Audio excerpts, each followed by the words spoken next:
built this in like a week.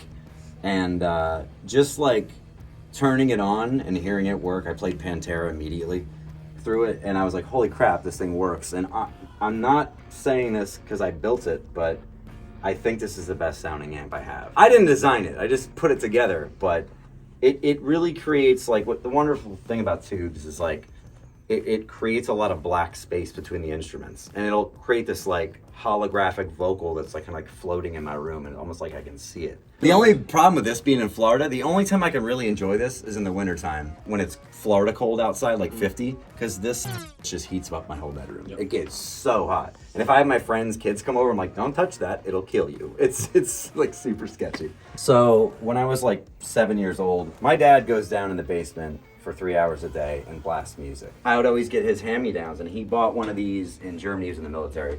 He bought one of these, and he bought, that one's actually the one he bought in Germany. And he gave me this when I was 7 with HPM 100s, which I know how you feel about those. My dad's deaf though, so all the tweeters were just completely blown out and stuff. So I was always like taking them apart, trying to fix it. I just sat in front of this thing so much as a kid, and I remember just watching that spin. And I'm obsessed with reel-to-reels. I have like 6 more back in Pennsylvania. Like, oh, really? I love them, man. I'm so anal about like aesthetics.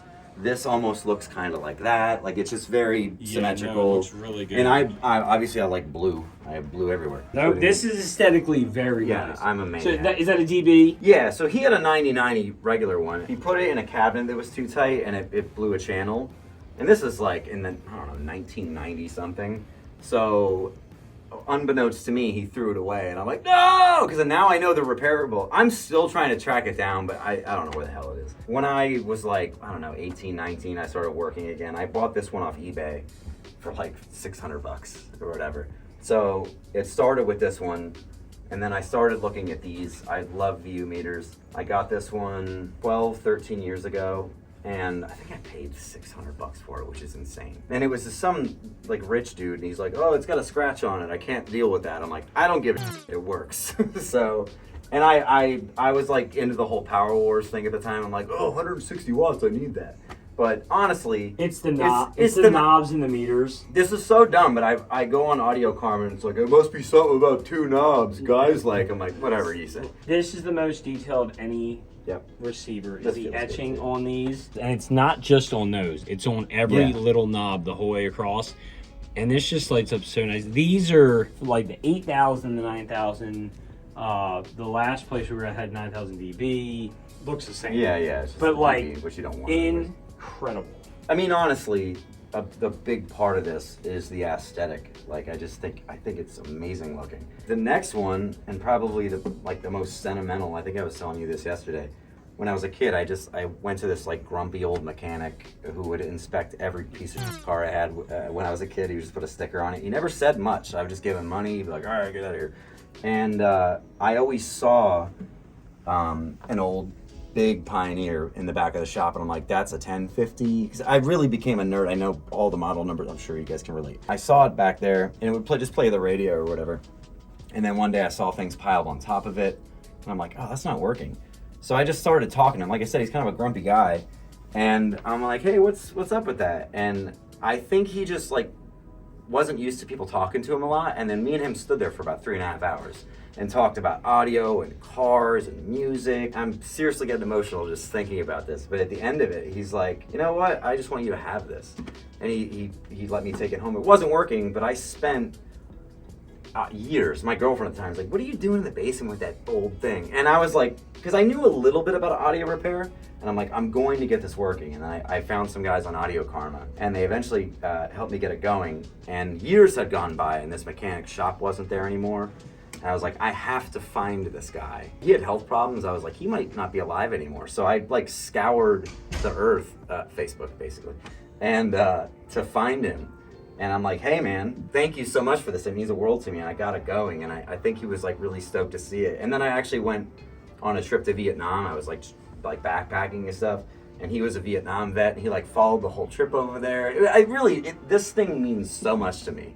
Just because I think I just was like one of the first customers that like he really connected with. And he's just like, oh, this kid's cool. This young man, because I was probably like 28 at the time. And he gave it to me, and I will never get rid of it. The thing I love about a lot of this stuff is that it's so well made. I love well made things. It's so, and just that is so nice. Yeah, and honestly, like, I've worked on all these. I think, like, when Pioneer made this, they're like, let's make this a joy to work on, because all the cards come out, and it's actually really laid out, super simple. Unlike the 99. Which is why I ain't with that thing. Unlike that one. And this. I know you've talked about it. Oh, come on now. There's nothing on that that doesn't just make you just lose. The only thing I think feels better than is just do that. Both of you. Just feel it. Clicking these. It's like a gun or something. Like, it's it's amazing. And now this one, also sentimental, 2325, I'm sure you guys know. One of my good friend's dads, he paints houses for a living. And he found this in the basement. Like, I think it was underwater and stuff a couple times. And when I got it, it looked like a hot bag of and none of the lights worked, and it was like dented up or whatever. And I'm like, whatever, I'm gonna make this work somehow. And it was too much for me. I couldn't quite figure it out. And I met this dude in Philly. His name, I think, is Sal Barbaro. He's like he rebuilds Marantz, but now he's like in Vermont or something. So I got in touch with him. This is back when things were cheaper. He's like, I can rebuild that with audio grade caps, $500. I had a guy on eBay build this beautiful cabinet. Yeah, and it's walnut, and I forget what this is. It's something else. But hey, now it's heavy. Yeah, so I'm about 800 in, and now what is this worth? Like $3,000. My buddy's dad like knows I'm a musician and I'm obsessed with music. He's like, I knew you would appreciate this, and I was like, dude, thank you. Like, that means the world to me. So this is another one. If the building's on fire, I'm going out with this. I'm taking this thing with me. 909. Yeah. So my reel-to-reel obsession, it started with obviously my dad's, but this one was always the most beautiful to me. It sounds so good. If you go like this, you're just gonna see fingerprints. It's like almost brand new. I mean, you can see the smudges or whatever, but it works flawlessly. It's funny, like, I go to these places and they're like, oh, it's good to see a youngster like you. I'm like, I'm 38, but to them I am. And yeah, I'm like, if you could hang on to it a little bit, I'll buy it. And this one actually has the caps in it that make these go are actually fan caps from a ceiling fan. Oh, really? So when you replace them, there's a specific like ceiling cap you get, and it drives up the speed, which is cool. Oh, for rewind and fast forward. Yeah. Not for playing. No, not for playing. Problem. No, for rewind and fast forward. But one time I didn't have one of these screwed on all the way. No, and it's just... and it shot across the room. I'll actually show you like how good this works. But yeah, I mean, this thing, super low hours. I feel like no one even used it. And it sounds great, and it and see, that's going at a good speed. Yeah. But I've seen them where they wear down over time. Even like I can go back and it's like strong as hell. Like it works. That's so good. Cool. And the way I actually use it is this Emotiva has a processing loop, which is a fancy way of saying tape monitor. It does have a tape monitor? Yeah, it's a processing loop. It's just an input and output. You can turn it off and on. It's the same thing as a tape monitor. And so I have this into that. So if I'm listening to music and I want to add some tapiness to it, I just hit record, hit the processing loop, and it's tapified now. This is kind of a heavier story. You know how it is when you buy this stuff, there's always like a story attached to it. I wanted one of these because it's just it's a great preamp. It has tone controls, which I know is the antichrist to some people, but to me it's not. It has balanced, it has the processing loop, it has a phono stage, it's pretty decent, and it was everything I wanted and needed. And I went to buy it, and he had the big old Emotiva XSP-1, some crazy 500x2 monster. So I was originally looking for one of those, what is it, the Onkyo Integra with the green meters. He had this there, and he's like, well, if you want VU meters, I have this. And it was kind of beat up, like all the lights look like crap. It did not look like this. Is that an MC7270? 7270, yeah. So 270x2, which is more than enough. So anyways, I'm talking to him about this. He's got a huge collection. He's just a guy by himself. I'm like, no wife or anything? He's like, yeah, man. My wife just passed away from cancer. And I was just like, oh. And I felt really bad for him, so I just hung out with him for like a couple hours and just talked about all that. He told me like what it was like to go through it. After, I don't know, 6 months, I had $1,500. I went and grabbed it from him. Such a nice dude too. He had like Vandersteen Speakers there. He's like, yeah, if you want to take them home and borrow them for a couple months, you can. I'm like, I don't like moving big speakers like this because I don't want to F them up. But, so I got this, which was a huge milestone. When I was in middle school, my friend's dad had like a rack of 4 of these because he's rich. He's a doctor. Yeah. And I was like, I will have one of these one day. So I got this, and I there's a repair place around here they're like a McIntosh certified center, and I'm like, completely rebuild it. This whole glass piece was ordered from McIntosh. Like, it's almost completely brand new. Like, I kind of want to pull it out, but it weighs as much as a car. But yeah, it's a little dusty.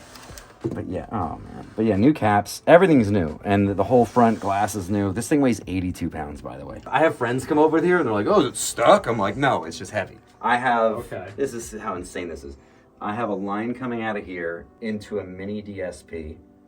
So I can set crossovers and stuff. And then I have a stereo line going to this. This is the Sansui. This is right now the SX1250. This is that little headphone amp there, and then this is my powered monitors. So all I can do with this is distribute RCAs. Okay. So this will send RCA signal to the Sansui. This will send it to the Pioneer SX, whatever you hook it up to. Oh, so that gives you 1 preamp, 4 amps. Yeah. Oh, that's cool. But then I have a set of speaker lines coming from here to the speaker switcher, so I can sit there and switch amps and switch speakers. Oh, This two speakers. Because you can do amp switching from this too. So I can sit there and go, I'm going to compare these 2 amps with these 2 speakers. I totally love that, awesome. Like that little remote it comes with, and you can just flip through. We'll link these in the video. Just everyone buy them. So you got to tell me about this EQ. That's another thing. My dad had one when I was a kid. I looked at it a lot and the nostalgia of it. Really, right now, I'm not really using it as an EQ. I just use it as a spectrum analyzer when I'm mixing music. Just so I can see if everything's kind of flat or whatever, if there's like a too much of a bass boost, or if there's a frequency popping out on a cymbal or something like that.